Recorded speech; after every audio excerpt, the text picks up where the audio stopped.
Awesome. Good morning, everyone.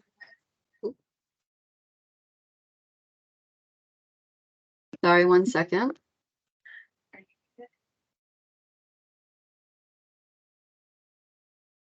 Sorry about that. I'm Lacy Hazelwood. And I'm Holli McDonald. And we're both grad students at the University of Montana. Thank you so much for attending our presentation. We're happy to be here today, where we'll be discussing the results from our osteological examinations of the subadults among the Paquimé skeletal assemblage that we were very fortunate to be able to study over this summer.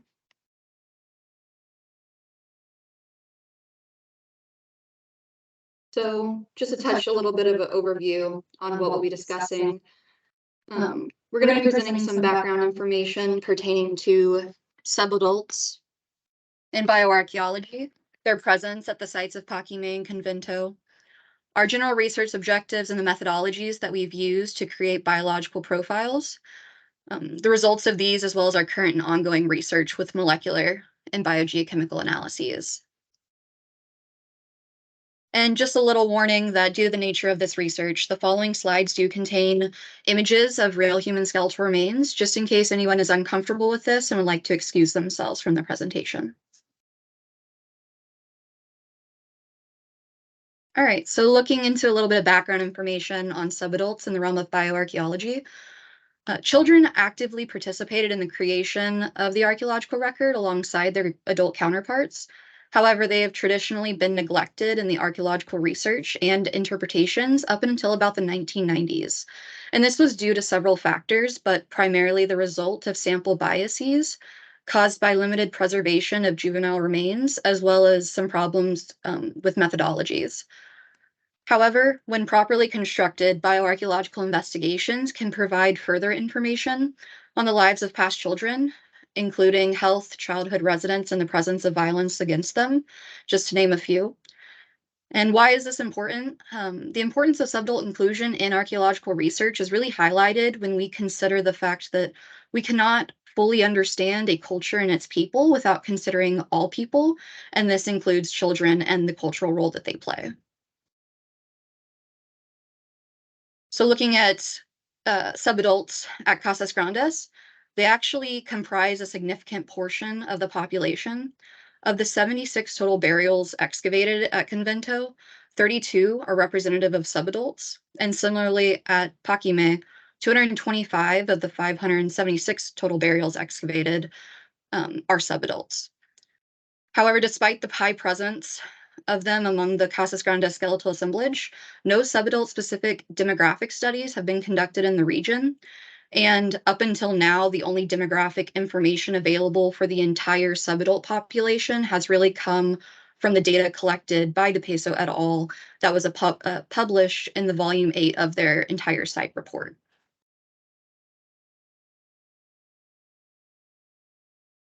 So therefore, to help provide a better understanding on the lives of subadults in the Casas Grandes region, we have begun characterizing subadult biological profiles to reconstruct identity using standard methods of osteological analyses. Resulting biological profiles include information pertaining to the minimum number of subadults represented among the population, estimations of age, overall health status, as well as supporting data such as the presence of trauma, indicators of violence, and the general state of preservation of those remains.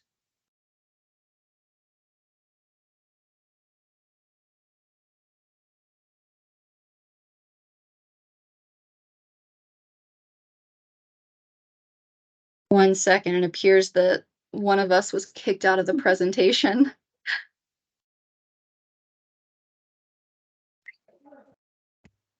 She's back. All right. Sorry about that. Sorry. I got kicked out for a second. Okay. So, of course, to gain the most complete and cohesive insight into the remains, the first thing that you have to do is see just what you have. So what remains are present, if they're human at all, especially in the case of subadult remains, sometimes they can get mistaken for animal bones. Okay. So making sure what we have, making sure they're not animal bones. This first step allows us to see how well things have been preserved over time and gives a first look into the potential for bioarchaeological analyses. So kind of our scope in general. But to do this, we approached each set of remains from a forensic perspective and documenting each and every element we encountered, just to make sure we didn't miss anything, nothing was overlooked, that sort of thing. So in an archaeological assemblage such as this, where commingling is known to have occurred, things have gotten mixed up. Another important consideration is to establish how many individuals we're actually looking at among a burial.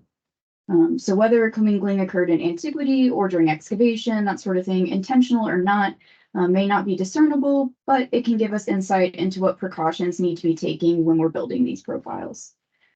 So in the Paquimé assemblage specifically, a large degree of commingling was noted and actually reflects an overall increase of 60% when compared to the results published by DePeso et al. In volume 8, their findings. So to this end, we have illustrated trends in terms of the specific recorded burial we were analyzing, and as far as age estimations and such like that, we constructed those based on the primary individual represented.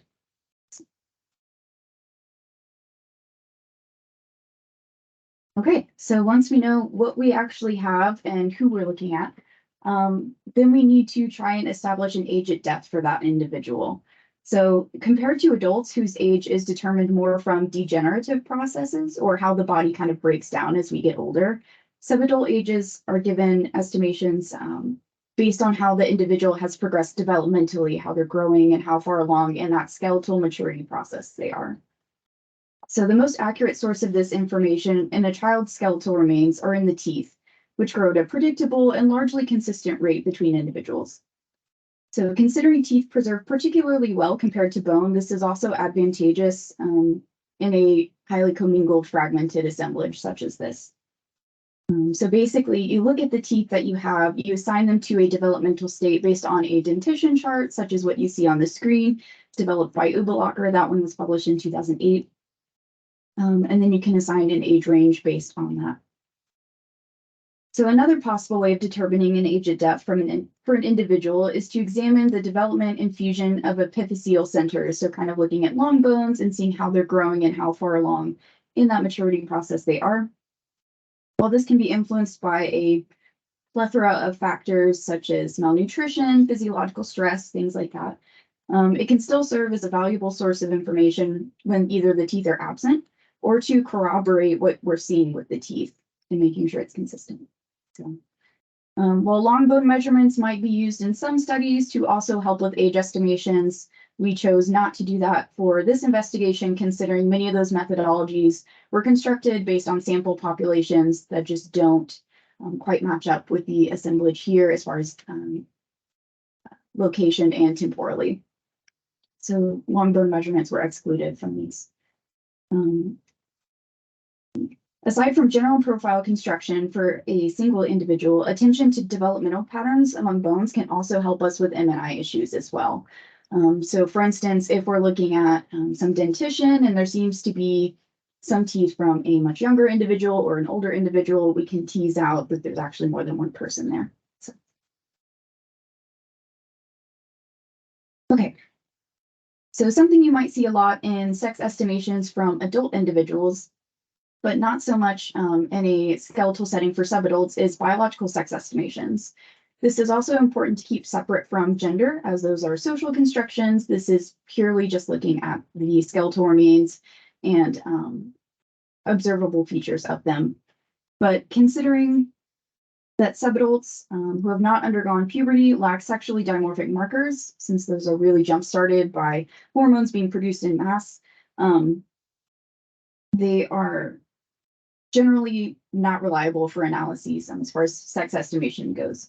So, but one advantage we do have is molecular methods now. You'll hear a lot about that from Lacy later on, but as far as skeletally, we did not perform sex estimations for these individuals. Okay. So aside from things like age at death, what we have present, and things like that, we also want to see how these children were doing from a health perspective and through pathological anomalies. It's incredibly important to look at the bones for any potential sign of disease or physiological stress to understand why they might have died. It's important to remember that subadults are members of society that did not survive into adulthood versus a adult that potentially just died from a naturally full lifespan, something cut that short. So sometimes we can get into a glimpse into why that might have been the case for a child. Some examples of these include skeletal anomalies associated with malnutrition or physiological stress, such as cranial lesions or porosity, or dental anomalies, such as linear enamel hypoplasias, which we'll see here in a second. It's not always possible to do this, considering sometimes illness might not manifest in the skeleton, so we might not be able to see it either because it's not something that affects the skeleton or because the child died too quickly. But it can give us a starting point into if something was going wrong with this individual's health.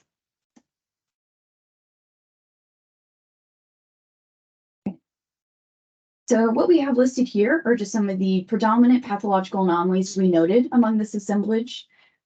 They can be noted among many bioarchaeological assemblages. This is kind of just what we saw the most. So first we have what's called cribra orbitalia. If you're unfamiliar with it, it presents as little pinholes in the tops of the eyes. We also have parodic hyperostosis, which is again some microporosity, little pinholes. These are primarily on the parietals or the occipital, though, just on the cranial vault. We also have unspecified cranial lesions. So specifically, I saw them more on the greater wings of the sphenoid, so inside the skull. We also have dental anomalies such as caries or cavities, and linear enamel hypoplasias, like I mentioned before. Those are associated more with physiological stress and potentially nutritional deficiencies and such. So these were the common findings as far as pathology goes.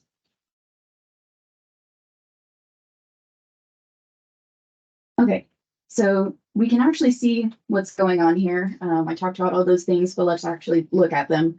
So in this top left picture, we have two greater wings of a sphenoid. The top one looks more normal. There's nothing too crazy going on. That one big hole that you see is normal. This one right here. And then the greater wing below, you can see all those little pinholes presenting there. So that one is an unspecified cranial lesion on that lower greater wing. And then the photo to the right, if you see all those tiny little pinholes, that is an example of parodic hyperostosis. So potentially another indicator of malnutrition or physiological stress. And then that last photo on the bottom, if you can see those lines on the teeth, those are linear enamel hypoplasias. They can either be visible or actually palpable. You can touch them. And that is where the development of the enamel in the teeth is actually disrupted due to advanced physiological stress. All right, so working in tandem with pathological analysis, the analysis of traumatic injuries among skeletal remains can also provide great insight into how individuals were treated during their lifetime and why some subadults might not have survived into adulthood. For example, the presence of unhealed trauma or body mutilation and processing may indicate signs of violence, such as warfare, sacrifice, or cannibalism. The latter two of these being said to have occurred at Paquimé at some degree from prior research. So here with our research, we have analyzed skeletal trauma and recorded it by location, type, and timing of injury to determine whether damage was sustained either before death or around the time of death. So with this, the degree of trauma that we identified in the subadults, antemortem trauma that occurring during an individual's lifetime that had a chance to heal. Antemortem trauma was exhibited at 14% of individuals, with the majority of injuries confined to the skull, specifically to the sides of the head where the parietals are. And this occurs in the form of both sharp force and blunt force trauma. To the right here, we can see that these are two indications of sharp force trauma that occurred during these two individuals' lifetimes while living at Paquimé. Healed antemortem fractures were also exhibited at higher frequencies across the axial skeleton, specifically among the ribs. Perimortem trauma occurring at or around the time of death was exhibited by only 10% of individuals, and it appears to have primarily affected the skull in the form of blunt force trauma. However, it is important to note that some skeletal remains were not capable of complete analysis due to prior research attempts at reconstructions involving glue, tape, and lacquer, all of which can obscure trauma findings.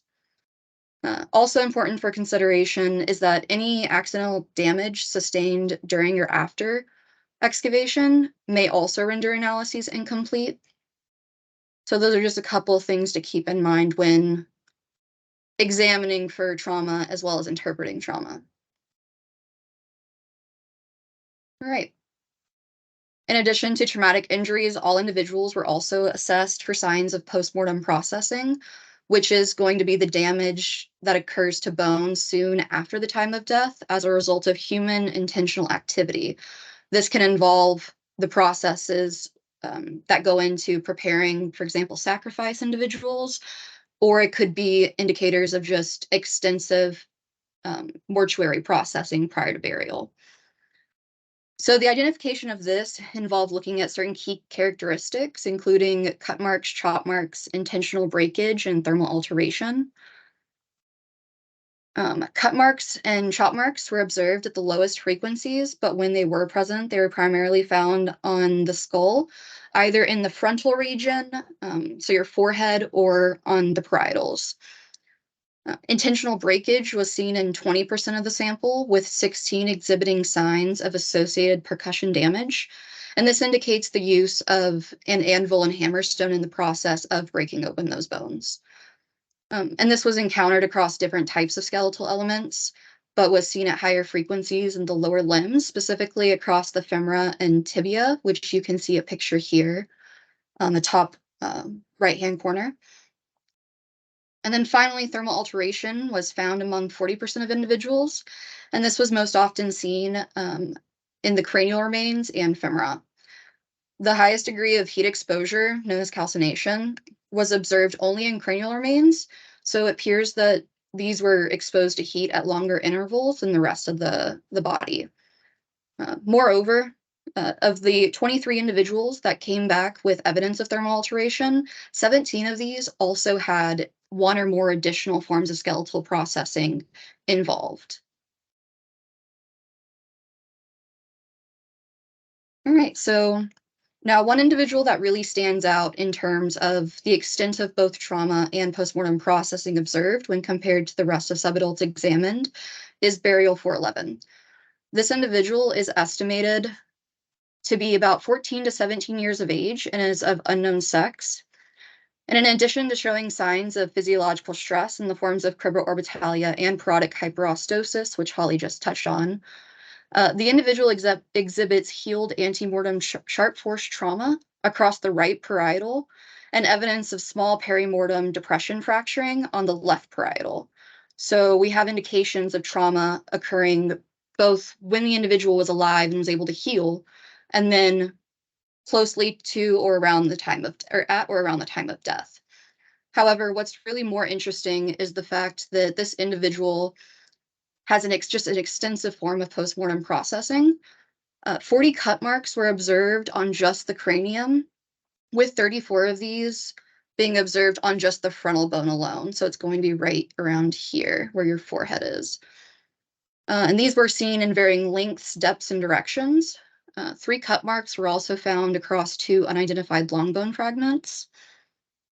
In addition to this, there was also an extremely high frequency of perimortem breakage across cranial elements and long bones, the presence of percussion marks and anvil abrasions, as well as a combination of acute angled, spiral, and conchoidal fracturing, all indicates that these remains were intentionally broken around the time of death. Continuous cut marks extending across fracture lines indicate these were made prior to the intentional breakage, and minimal thermal alteration was also noted across these remains.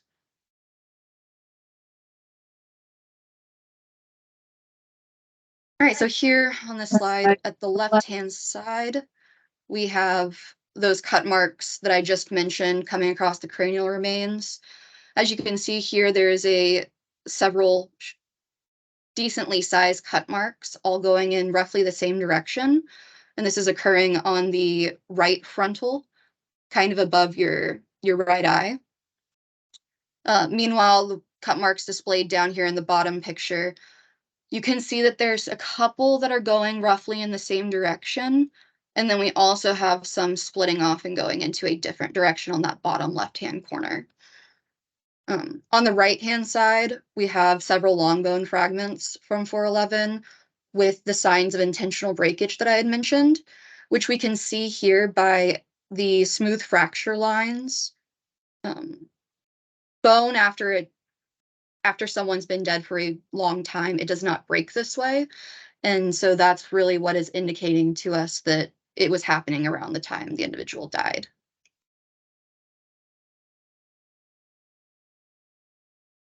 All right, so in addition to trauma, it's really important to take into consideration any taphonomic characteristics of the remains. This helps to differentiate between the intentional breakage due to the postmortem processing and the breakage due to the interaction with the environment or any damage that occurred during excavation on accident. So among the subadults analyzed, a large majority of the remains exhibit some degree of postmortem fragmentation, which is completely normal and expected of archaeological collections. And the reasoning for this is that subadult remains are more prone to damage in general due to their overall size and lack of mineral content compared to adults. The other taphonomic damage that we frequently encountered includes the presence of mold and discoloration, warping of skeletal elements due to water damage, and then general taphonomic discoloration, cracking, and cortical exfoliation due to the interaction with the depositional environment.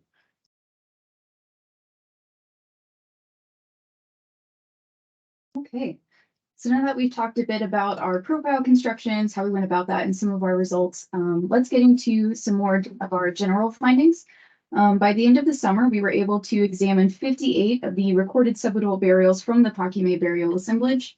In reality, though, this number jumped from 58 to an MNI of 93 due to observed commingling among the burials that was present. So about 57% of the burials analyzed did show commingling. Of the 58 burials, pathological anomalies were noted in 34% of those. Antemortem trauma was noted in 14%, and perimortem trauma was noted in 10%, and skeletal processing in 38% of the remains overall. All right, so let's break things down unit by unit a little bit so we can try and see some trends here. All right, so beginning with Unit 1, in this unit, we were able to build biological profiles for 12 of the 25 recorded in DePeso's records. This represents about 60% of the subadults in the unit. All right, so as far as commingling goes, that was noted in 25% of the burials, evidence of violence or perimortem trauma in 8%, antemortem trauma 17%, pathological anomalies were present in 33%, and skeletal processing in 42% of those burials. Okay, so moving on to Unit 6, you might note the jump there. That's just because in Unit 4, there are no subadults recorded. All right, so for Unit 6, we were able to analyze 69% of the subadult burials recorded for that unit with a sample size of 22 individuals. 64% of those burials showed evidence of commingling, 5% showed evidence of violence or perimortem trauma, 5% showed evidence of antemortem trauma, pathological anomalies were present in 14% of cases, and skeletal processing in 9% of cases. So overall, compared to Unit 1, this unit exhibits a higher degree of commingling, but lower frequencies of trauma, pathological anomalies, and skeletal processing.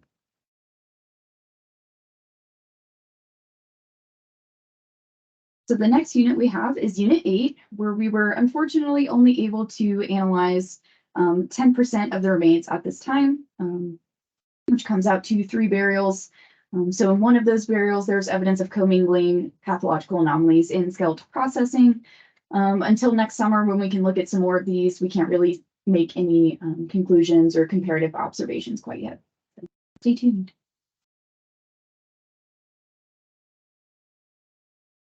So Unit 11, this probably looks really exciting at first with 100% markings in all the categories, but that's because for that unit as well, our sample size was pretty small. We were only able to look at one burial for the time being, or 4%, but that burial showed evidence of commingling, perimortem and antemortem trauma, pathological anomalies, and skeletal processing. Okay, so moving on to Unit 13, this is where we start to see some more interesting things happening as far as different from the other units. So for this unit, if you remember, Unit 13 is going to be the House of the Dead. We have a lot of ceremonial activities happening. We were able to look at 15 of these burials, which represents about 33% of the recorded subadult burials for the unit. And as far as commingling, that was noted in 80% of the burials. Evidence of violence or trauma could be as high as 53%. There were some that had very obvious traits that were consistent with violence. Others might have been covered up by lacquer and things like that. So they were listed as possible violence or trauma. So that's why it's as high as 53%. As far as antemortem trauma, those were documented in 33% of the burials, pathological anomalies in 67% of those burials, and skeletal processing in 83%. So compared to units 1 and 6, where we had comparable sample sizes, these frequencies are quite different.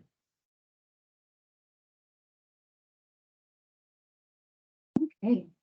So the last unit we were able to get a start on was Unit 14, where we were able to analyze 5 of the 28 recorded subadult burials. Commingling was noted in 2 of the burials, and pathological anomalies were noted among 3 of the burials, or 60%. So again, with the sample size only being 5, representing 18% of the unit, we still have more work to do before we can make more conclusions from that. All right, so now that we looked at what we've done, what we currently are doing is using non-osteological approaches to really help support the biological profiles that we've presented here today. And these ongoing research efforts include analyzing DNA to provide reliable biological sex estimations, as well as isotope data for determinations of migrant status. So for the sex determinations, bone and tooth samples are undergoing DNA analysis of 3 specific regions on the sex chromosomes. This is going to be 1 region on the X chromosome known as X44, and then 2 on the Y chromosome known as Y44 and Y47.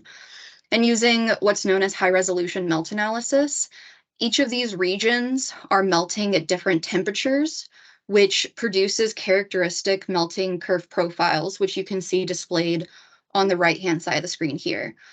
And so these show clear differences in shapes between males and females.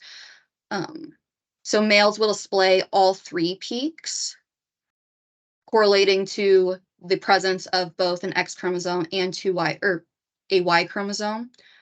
And then females are going to display a single peak, as shown here, because they lack the Y chromosome, only having an X.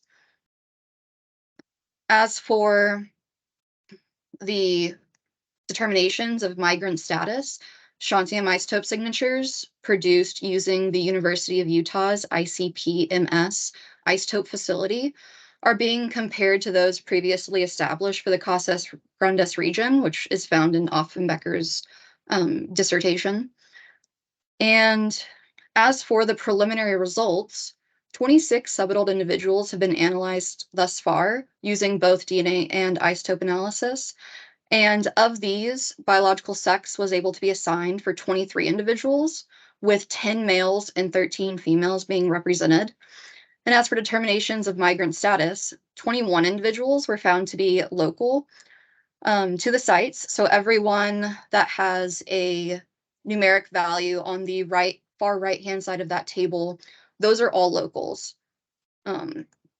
And while interpretations at this moment in time cannot be drawn due to the need for more research to continue and us to finish up those analyses, the fact that such a high percentage of individuals tested came back with results really shows the promise that this type of molecular and biogeochemical avenue of research has for the site in general to help provide us more information on the population that once lived there.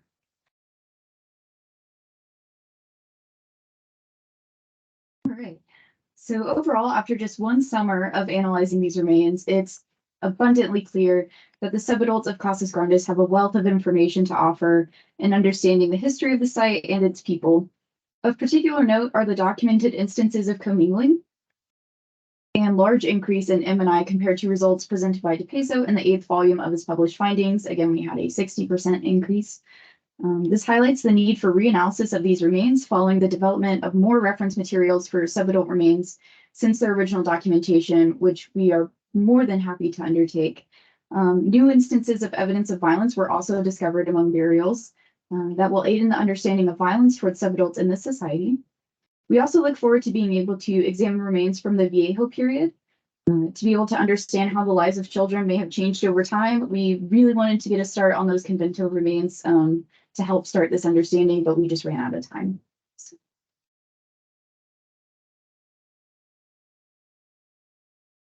So, wrapping some things up, we want to reiterate that there is still so much work to be done with the subadults here. So for biological profiles, we still need to construct them for 167 burials, which, based on what we've seen already, is likely going to translate to many more individuals than that number, which is a massive undertaking, but one we plan to keep working on next summer. Molecular contributions, such as sex estimations, like Lacy talked about, more isotopic analyses and kinship analyses will also help to expand our current knowledge of the subadults at this site. Okay, so we've talked about what we've done and what we want to do, but let's talk about why it's important. So one of the first things is that this is the first subadult specific study in the region to produce demographic profiles. This is also the first study to provide accurate estimations of biological sex using molecular methods for these individuals. And lastly, the study provides a greater working understanding of the region, potentially impacting future cross-cultural comparative analyses and studies.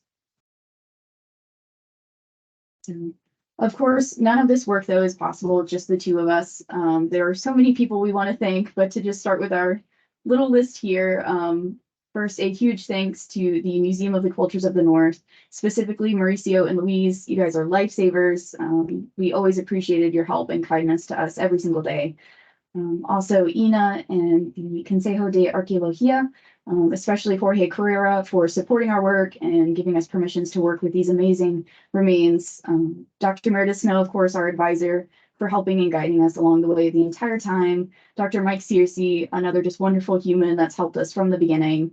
And of course, the University of Utah with their ICP-MS metals and strontium facility to run our strontium isotope samples. And of course, here are some references that we mentioned outside of our own work throughout this presentation. But of course, if you have any questions for us at any time or would like a copy of this presentation in English or Spanish, feel free to email either one of us. Those are both at the bottom. So thank you so much. Thank you. Thank you very much. Thank you for sharing your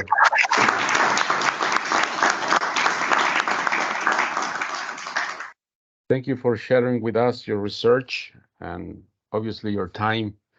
Let me see if we have a question from our audience in the museum. ¿Alguna pregunta por allá, estimado Elías? No hay preguntas, Oscar. Muchísimas gracias. Muy bien. Very good. We have no questions, Dr. McDonald, Dr. Hazelwood. Again, thank you very much for your time, for sharing this important research, and we will keep in touch with you. Yeah, we look forward to it. Thank y'all for your time as well, and hope you have a great rest of the presentations that are set for today. Yes, thank you. Thank you very much. See you soon. Bye. Goodbye.